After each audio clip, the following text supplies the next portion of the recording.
Living Art Creations and a Fly Guy's Guide, that's me, to all things aquascaping. So, why am I standing in front of my television where the lights are shining on it and you're getting glare back?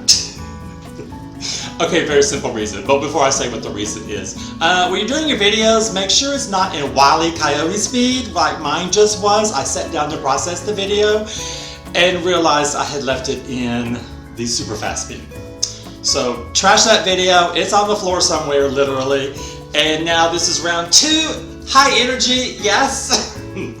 Anyway, so the purpose of this is just a follow-up to our Skull Island Terrarium, and I will say my fiercest critics are my friends and my family. And everyone said, oh, but the shot that you've done for the whole video is just right in front of it. It doesn't even look like it's a fireplace. Okay, so here we go.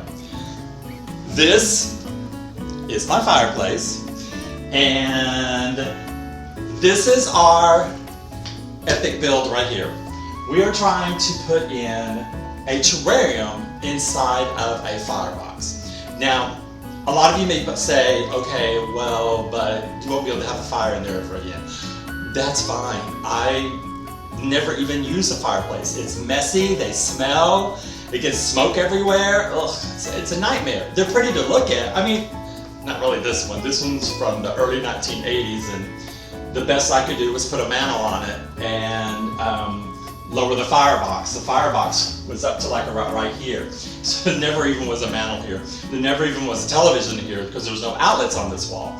So I modernized it a little bit and I tried to hide the firebox. No, there's not a door there, and there's not a door there for a reason. There's a shelf there that fits it because that's how I built it. That's how good my DIY is, okay? So I got you there. Now, I would much rather have a terrarium, a living ecosystem right inside there every day of the year than I would a fireplace 2 or 3 times out of the year that's just going to sit and collect dust in it, no matter what you put into it. Now, I did Google. I wanted to see if anyone else had done this. I Googled fireplace terrarium in a fireplace, every combination you could come up with. The only thing that pops up, excuse me, is a couple of people that I've seen that have really pretty videos. What they've done is they've just stacked potted plants in there with a grow light hidden, just like my grow light is hidden. But it's not at this level. This level is exciting. I mean, come on. There's actually rain inside this whenever it's turned on. That is the coolest part whatsoever. And I'm not gonna tell you, it took me like a full day and a half to figure out the systems on how to get this in place. I have been thinking about this since September when I first became obsessed with aquascaping, and I saw people doing terrariums with waterfalls and really cool stuff, and first thing I thought of, I've got this ugly, well, I'd say something else, ugly, funky fireplace that is in dire need of a makeover. Now, if I sell and move on, this can all be taken down. There is nothing permanent in here. I have not altered this structure in one way. I started with cleaning it several times to where there was no longer any smell or smoke or odor or anything like that, or any soot anywhere. And I did seal the flue area off and then covered it with the vinyl as well, and then vinyled the sides and the bottom. Now when I did the bottom, I wrapped it up into this ledge right here. Just in case, I thought, okay, well, number one, the ledge wasn't that pretty. It was all scratched up, and I didn't want to have to paint it. Because I thought, well, if I'm going to have to paint it, I really would have to spray paint it. And then I'd want to spray paint all of it, and no, that's just a big old nightmare because there'll be overspray. So I just opted to put a little bit of the vinyl right there. And I did it with double stick tape. What I ended up buying, I believe this is the 3M, wait a minute, it should say it on there. Oh, this is Scotch, sorry. This is Scotch, and this is great quality. It was not cheap. This is $22. Now, I used almost all of it. I have just a teeny bit left, but I used all of it. And like especially on the base here, the tape was exactly wide enough to put 2 strips of it. So that is not moving. And I did the same thing with the perimeter all around every edge and then in the middle. So it's good to go there. Plus, at the top of the firebox, I was able to take heavier tape and taped all around the seams up there to make sure it's all waterproof from the top all the way down. Because I don't want water seeping out into the firebox. Because as we know, fireboxes are not water sealed. They are open and the water would just drip out behind and get wet on the concrete behind it. Yes, I'm sniffing a little bit. I think I got a cold on my last flight. So bear with me on that. Bear with me on that.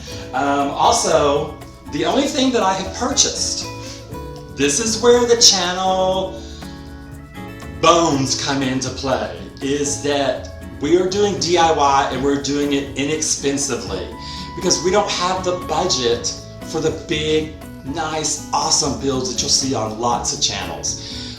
This is all about what can we find, what can we reuse, what can we recycle or upcycle. So this project ticks all the boxes. The only thing I purchased is a pump that I believe is $10, and I purchased 2 timers because the watering system and also the lighting are just going to be on a timer. This is the whole reason why I brought electricity from the corner over here, wrapped it through the closet into the firebox so that we could plug our items in. Because you can tell this is tile and a firebox. There's no way to put an outlet anywhere near here.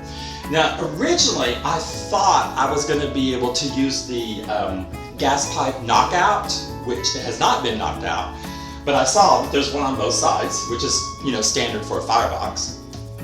And I was just going to be able to drill through. No, there's a lot of metal between here and here that I did not want to have to deal with. That was just too much. So I decided, okay, I'm just going to run a cord. If you guys complain about it, just complain about it. I'll put something there to hide it. Because I do have some really cool hardscaping that we haven't put it into an aquarium yet. And I thought, okay, I'll just prop the fireplace with my extra hardscaping and make it part of the theme of Skull Island. Now, why did I choose Skull Island? If you watched any of my videos, and in my intro, the biography on the channel, I tell you right up front, I am a movie lover. And so to me, when I thought of this, the first thing I thought of was Skull Island. So again, I'll just revert back to what my other videos say. Like when we're talking about the Trinity tanks, why the Trinity tanks are called the Trinity tanks, why the Trinity tanks all have a specific name, it's because I found hardscaping that spoke to me immediately when I saw it, and I knew what to call it. It's the same way with this. This is what happened. Saw the image, thought, hey, this would be cool, let's go with it. So let's turn the light on. So conveniently, if I ever need to switch it on or off, I did hide the switch right here. And the nice thing is, it's black on black. You don't really see it. Now, this is your ta-da moment, okay? This looks amazing. So I have to tell you, last night I did go out to get some food and to look for some great stuff. And I got some food, but I couldn't get the black great stuff.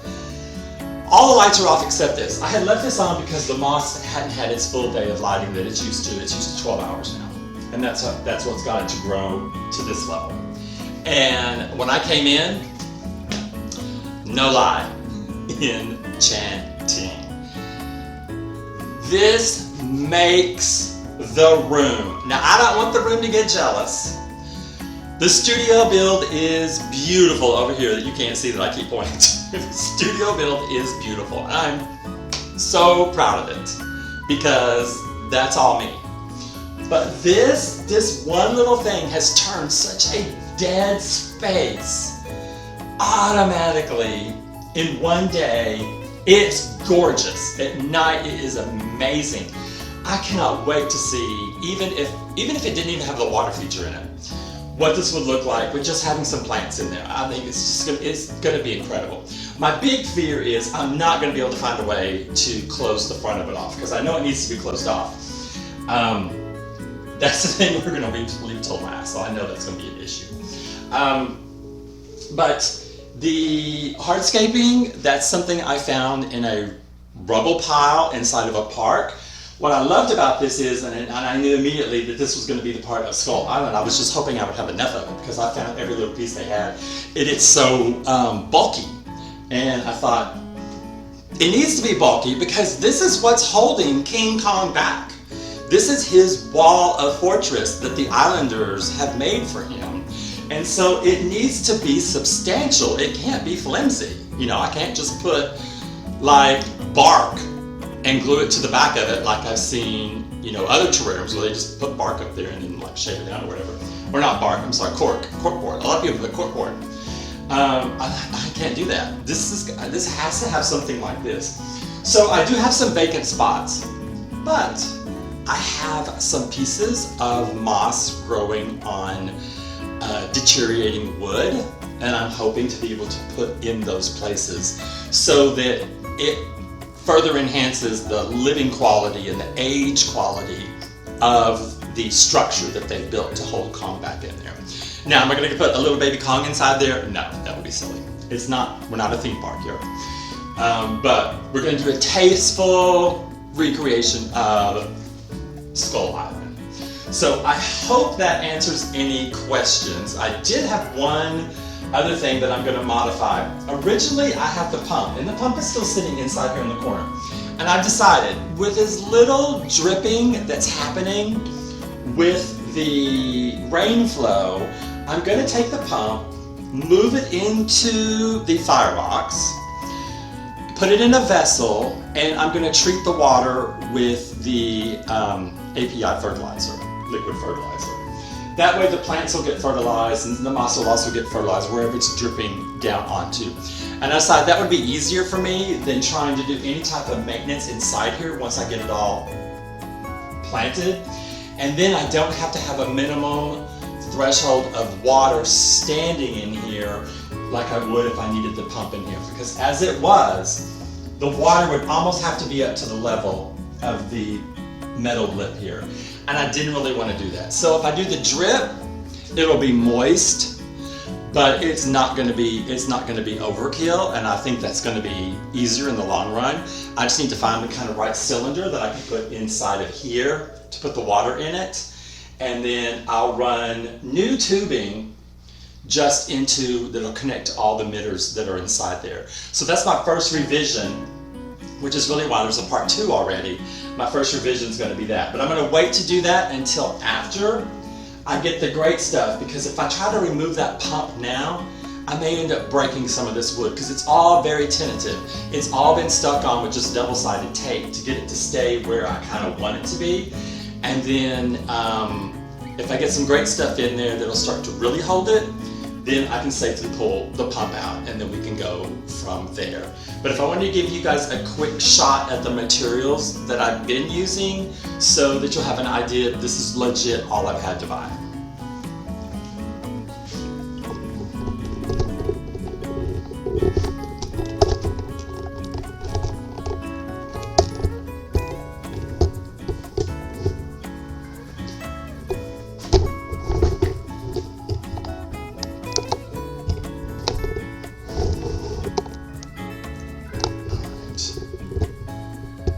Yes. Let me pop these up for you. Okay, so again, I can't see. So the vinyl was free. Here's the tape I had to buy. Here's the pump. Eventually I'll put in one of the videos the link to this. And then I also got this off Amazon. This is like a 2-for-1 special. It was, so far this has been less than $50. I think these were 10 and 10 or 7 and 10 and 22. I think that's what that was. And that's where we're at right now. So anyway, shoot back over here. So you'll get that parting shot that I know everybody wants. Let's back it up.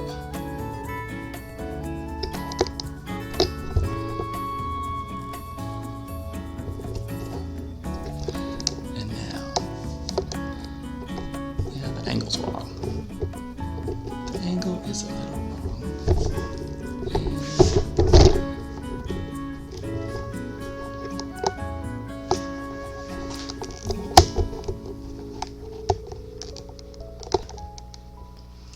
This is what I came into last night, and I cannot contain it. This just makes me happy to see this inside there and see how great the lighting looks with what's in there right now.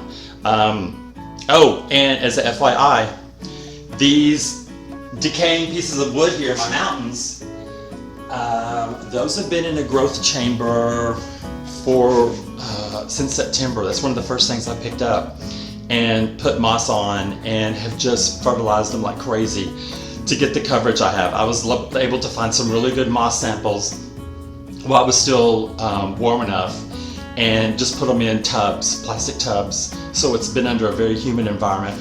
I do expect it to lose some of that luster because it's not as humid as it was before, but hopefully it'll bounce back once we've got the water system going on there. And again, I cannot be more thrilled about this, and I hope you guys are too. So until later, you guys have a great day. Bye.